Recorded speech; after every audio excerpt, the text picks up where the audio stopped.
Ukrainian President Volodymyr Zelensky has appeared in Canada's parliament, where he gave a speech asking the country for more support for his war effort. But shortly afterwards, Speaker of the House Anthony Rota introduced another Ukrainian standing in the visitors' gallery. We have here in the chamber today Ukrainian Canadian world veteran from the Second World War who fought the Ukrainian independence against the Russians and continues to support the troops today, even at his age of 98.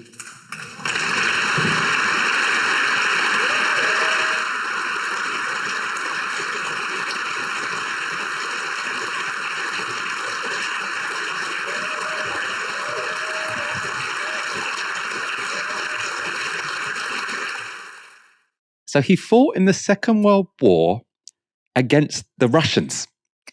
Now, who was it who fought Russia in the Second World War? He was giving red flags. And lo and behold, it turns out the war veteran applauded in the Canadian Parliament fought for the Nazis. The 98-year-old you saw on the balcony is Yaroslav Hunka. He served in the 14th SS Waffen Division. Yes, that SS. In this picture taken with his unit, which was later accused of committing war crimes, you can see Hunka standing in the middle of the back row. But one round of applause wasn't enough for the Canadian Parliament.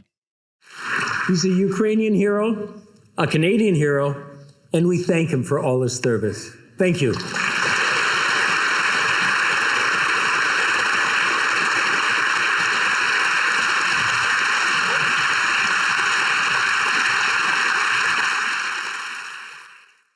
He's a Ukrainian hero and a Canadian hero. In case you missed it, Prime Minister Justin Trudeau, as well as Zelensky, were amongst those applauding. And it's all pretty embarrassing, especially for Zelensky, a Jewish man. It's probably also pretty offensive. And it's no surprise that Russian media has leapt on the footage as evidence for Russia's justification of the Ukrainian invasion, namely denazification of the country. Anthony Rota has now apologized for leading the applause, saying this: "In my remarks following the address of the President of Ukraine, I recognized an individual in the gallery. I have subsequently become aware of more information which causes me to regret my decision to do so. No one, including fellow parliamentarians and the Ukraine delegation, was aware of my intention or of my remarks before I delivered them. This initiative was entirely my own, the individual in question being from my riding, so that means district, and having been brought to my attention, I particularly want to extend my deepest apologies to Jewish communities in Canada and around the world. I accept full responsibility for my actions." And so, the emphasis there from Anthony Rota, clearly because lots of people online, very understandably, assume this guy had been invited by President Zelensky.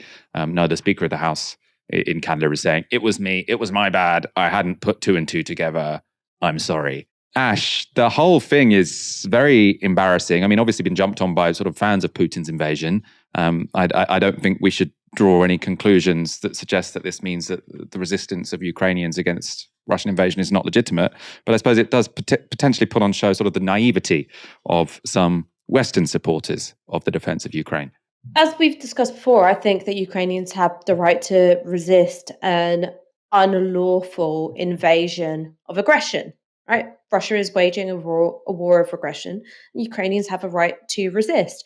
But this has been something which some of us have been talking about from the very early days of the Russian invasion, which is when the West give a carte blanche to any and all Ukrainians who are resisting Russian invasion, well, then you might be empowering or indeed arming, directly, materially supporting some of the worst and most regressive political actors within a given society. Now, we know that Putin's language of denazification is a ruse for this war of aggression. But there is a powerful Ukrainian far right, and it's a far right which has seen increased levels of Western support because they're part of the fight against Putin. Now, one such cohort has been the Azov battalions. Azov battalions have been, quite happy to, use as an opportunity the naivety, ignorance, and, sometimes downright idiocy of Westerners, posing for pictures with liberal journalists and allowing their reputation to be laundered when they are out and out neo-Nazis.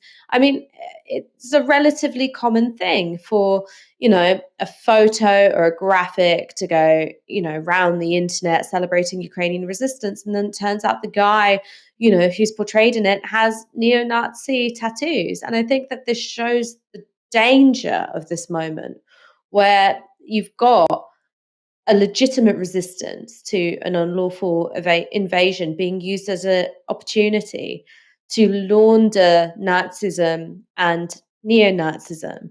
And that's important not just because of, okay, well, you might get, you might do a bit of a snafu and end up applauding the wrong person. But should the war come to an end and Ukraine is having to rebuild itself after this war of aggression, you don't want to find yourself in a position where the far right, neo-Nazis, people who have military training, experience, weaponry, people who also may have used this war as an excuse to, perpetuate some of their own atrocities on the Roma community in Ukraine. You don't want them to be left in a more powerful position. And before anyone accuses me of scaremongering, I mean, look at what happened when we supported the Afghans against the Soviet invasion. Now, it was an illegitimate invasion. It was a very bloody invasion, absolutely devastated the country of Afghanistan.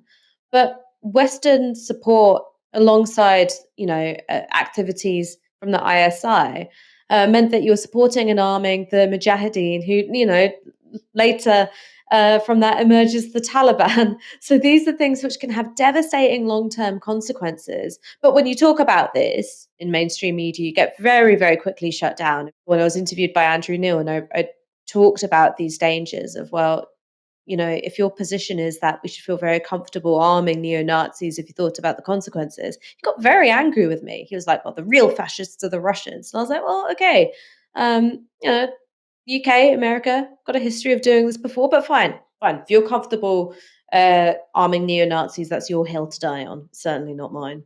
Please, if you aren't a subscriber already, consider becoming one. I should say supporter already. Consider becoming one.